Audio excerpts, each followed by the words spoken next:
Hey guys, welcome back to Skygrid with Boomer. Sorry I haven't had an episode out in about the last 10 days. And one of the things that I'm learning very quickly here, in watching a lot of other YouTubers and how successful they are, a lot of the Hermitcraft guys especially, a lot of them have been talking about recently about taking breaks and not getting burnout and not overdoing it. And I've realized that even though I'm probably nowhere in their league and not putting on anywhere near the amount of content that they are, I still thought it was a really good, solid practice. If nothing else, just to take a break once in a while so I can look at things differently, ask myself some other questions. Where do I want this to go and what do I want it to do? And so I did take a little bit of time off here. I didn't record anything for a little bit over a week.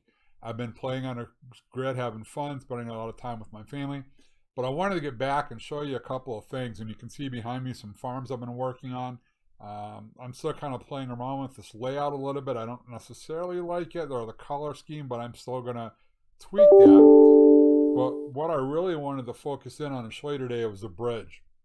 Initially, I've showed you that I've got about two of the bridge pillars built. So what I did over the last couple of days is I've actually time-lapsed me building the entire bridge all the way out to where the hourglass that I've talked about a little bit is going to be attached. And so there were four more pillars that had to be built, not only just the foundation, but this walkthrough. And so we've got a time lapse that I'm going to talk to you through parts of it. Some parts of it I'm going to just kind of let you sit back and watch. Learn a lot through that process. Next time we do it, I'll probably do it a little bit differently. But I wanted you to see what went into that. So we'll see you back here in a little bit. So as you're watching me build this in approximately 8 times the speed, what I was trying to do here is get the foundation of this bridge in place. And I currently had roughly 2 pillars out of the 6 necessary to complete the structural foundation of the bridge. And that's what's going up in place right now. I'd use a lot of slabs and stuff to get blocks facing the right direction. As you can see, they're all vertical on the y-axis. They're not going on the x or the z. So it took a little bit of extra just, block placing and breaking. So it actually slowed down this entire process. What I initially did is I've been working on grid clearing out sections of 100 by 100. And, it takes a little while to do that. Like I said, if I can go nonstop with a good ping, I can clear all the blocks in a 100 by 100 in roughly 9 hours. I didn't want to clear another 100 by 100 just to finish this bridge. And so what I did is I went through and I knocked out 2 rows of about 120 blocks. And what that gave me is right where you can see that's where I stopped platforming and grassing. It gave me enough to get the 6 foundational posts in for the bridge. Now, it's going to look funny as heck if you're on the other side coming in because it's hanging over the void and there's still some more work to be done. But I'm going to go back and platform and then clear. And then what's going to go up in there will be the first of 4 major hourglasses. I built one in a creative world. It's roughly a diameter of the base of the hourglass is roughly 60 blocks, and it goes vertically about 100, and it's insanely decorated with ornate objects and colors. But it matches this bridge. It's going to tie in as a natural extension to the bridge because it's foundationally laid out of oak. The glass that goes into it is I did it with a white glass, a lot of netherwort block, quartz, and glowstone. And that's what I want to start working on because that's where I'm going to have, not only are there going to be mob grinders built into it, but each one is going to have additional farmage stored and additional storage inside of each one. That way, if I'm AFKing overnight, say at a skeleton farm, building up a lot of bones, I'll have the ability to have other farms run simultaneously. I might put an additional stone grinding farms out there. Maybe I'll put 3 or 4 minions grinding stone overnight.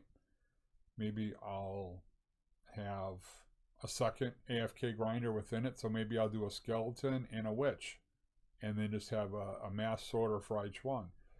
One of the challenges is going to be, I wanted a corner of the grid.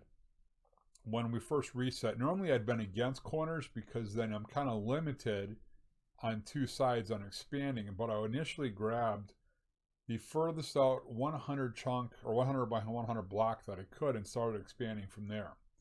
And I had to get 100 super protects in order to do that, so that would give me enough to protect 1,000 by 1,000. I got that far corner and made a 100 by 100 base as a temporary site, which I've been working off of. And then I initially, from there, went out to 9,500 by 9,500 on a negative axis and placed 4 of them. That was the center core of which I'm building this on of the base. That allowed me to start expanding from there. And the key was to get 100 of them before I ran into somebody else who had started a base in that grid area. Luckily for me, Wild, when you start the server, Wild for the most part does not teleport you out that far. And in placing the 100 super protects, I only ran into one other base. Somebody who had grid jumped out that far, and they were just looking for an Enderman spawner and found one and protected it. And I asked if they would be willing to remove that super protect, and they were. And so I gave them some kind of bonus in game just for being willing to let me go through and expand my base to where I wanted it. So what that's allowed me to do is two sides of the grid. It's impossible for anybody to build up against my base because you're on the world border. The other two sides I'm actually going to protect with another set of super protects, so that once I have my 1,000 by 1,000, it would take another 100 blocks of jumping to find my base. So it's going to give me a buffer. And you say, what could you possibly need to build in an area of 1,000 by 1,000? You're starting to get an idea of what I'm building already. Just the inner part, the inner core of this base, with all the farms and designs and everything I've laid out so far, is going to be 600 by 600. On top of that, there is going to be a couple of other things that's going to be built in. One of the things Items Adder has is go-karts. And I've decided that we're going to build a mass go-kart track. It'll probably be somewhere in the neighborhood of 200 blocks wide by about 600 blocks long, with kind of like a speedway. If you've ever been to the Milwaukee Mile, if you've ever been to Daytona or Indianapolis, the tracks are built, and then you have on one side, sometimes two, you have stands for a crowd. And so we're going to build a raceway on the base. That'll be one of the things we're going to do. Another one that we did on a couple of versions of Grid previously was a ice boat racetrack. I also want to add that to it, borrowing a page from Tomba's base. And then there's a couple of other bigger projects that I have. One of the next episodes I'm going to show you will be the Slimefun add-on. I've rebuilt my Slimefun factory probably 3 or 4 times already. I've got it uploaded to where there are now 20 automatic ore grinders, 15 sifters, 5 gold pans, and 24 fully automatic ingot smelting factories. Requires an insane amount of power. But I can also knock out inside of an hour and a half roughly 400 stacks of ingots, maybe a little bit less. And then I also have 6 automatic ingot makers out of dust. So I can make 6 shulker boxes of that in roughly the same time frame. In other words, I'm able to really overpower and create just an insane amount of material. I can put together 64 motors inside of 2 minutes, where the very first one I ever built took me like 2 hours because I didn't have the supplies. So I'll be able to supply the entire server with Slimefun ingots and motors and some other things relatively easy, and other people are starting to figure out as well. So the demand from Slimefun stuff is probably going to start to dwindle pretty quick here. You know, we don't have the attendance that we first had when the server reset. As I'm recording this, there's probably only 7 or 8 people on the server, but it's insanely early in the morning. It's like 7:30 in the morning. So most people are on, work or college. I'm going to have to log off here shortly myself to get to work as it is. But I'll finish recording this time lapse and allow it to go so I can head off to work. But as you can see, I've got about 2/3 of it done already in this time lapse. So there's a lot of things we're building, a lot of things we're doing. And the other part of this time lapse will be that the top of the bridge, I did this in 2 segments. Right now you're seeing the base and the foundation being put in place. And then I did a second time lapse with the walkway for the bridge. Now I still have to go back and input the railway. It was going to be just a walkway, and I've decided to put 2 railways that will be able to transport 2 minecarts going back and forth either way to these. Instead of just doing one, the tendency might be to leave a minecart at one end. And so if I'm at the other end, I don't have a minecart, I got to run it. So I'm putting minecarts to have the ability to have minecarts on both ends. What I've got to figure out is the redstone in order to make that happen. So if I go one way, the other minecart goes back the other direction. Otherwise, I couldn't have with 2 minecarts on both ends, and you kind of know how it goes. So my thought is then I might have just done one. The problem I've got is I built a bridge, so the walkway is 4 blocks wide. So there's no way to center it. The whole base is built off of an even build. In other words, everything I've built is even. There are no odd number of builds or blocks in any of my builds. They're all going to be even. So the other thought was, well, if I do 2, I can put dispensers on both ends and simply, and this is where I might just do 1, simply have the minecart come into a cactus, kick me off of the minecart with a detector or an activator rail, and then have the minecart run into a hopper, or I'm sorry, run into cactus with hoppers below it, and then have that go right into a dispenser so that the next time I need it, it's there. And I'm kind of leaning that way. The only downside, again, is that the rail won't be centered. So from a symmetry standpoint, it's going to throw that off a little bit. So I'm going to play around with that a little bit more. If I want to use the 2 minecart systems with one going one way, one going the other, or if I'm going to simply have it dispense. So I'm going to let this go ahead and finish. I'll let you watch this playing out. And then I'll start up the second one. And then I'll come back at the very end just to tidy everything up. So we'll see you in a bit.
So the second part of this video now is going to be putting on the top half of the bridge. This is the tunnel that I was talking about earlier, where I'm going to be able to, from my base, either ride a minecart, ride a boat, something, all the way out from the center of the base to where the hourglass is. The tunnel is roughly 150, 160 blocks long. I think it's 156. I'd have to go back and do the math. Now, if you were watching closely, if the video was clear enough, you're going to be able to see that I've placed these posts that are going up along the side of the top of this bridge to be the support for the roof of it. I placed them 6 blocks apart. After I finished recording this video, I went back underneath the bridge and I checked everything and had a couple of touch-ups I had to do here and there, and then I looked at it from the side. From where I had previously finished to where I had started, something didn't quite look right. And I went back up and started counting blocks. And initially, the posts that I did for the video you're seeing right now were 6 apart. The ones I did before that were 7. So I had to go back, break out 6 out of every 7 posts, break out all the glowstone except for every 7th one. I had to move the glass. I had to redo half of this bridge in order to get it respaced out so it matched what I had previously built. And that was by design so that it would finish exactly up against the hourglass with the same pattern all the way through completely. And so after this was done, I spent probably another hour that night. And then the next morning, I spent probably another 30 minutes finishing up over the weekend to get it to look the way it was supposed to. So, you ever make one of those moments where you go, oh gosh, I really wish I paid a little bit more attention to what I was doing.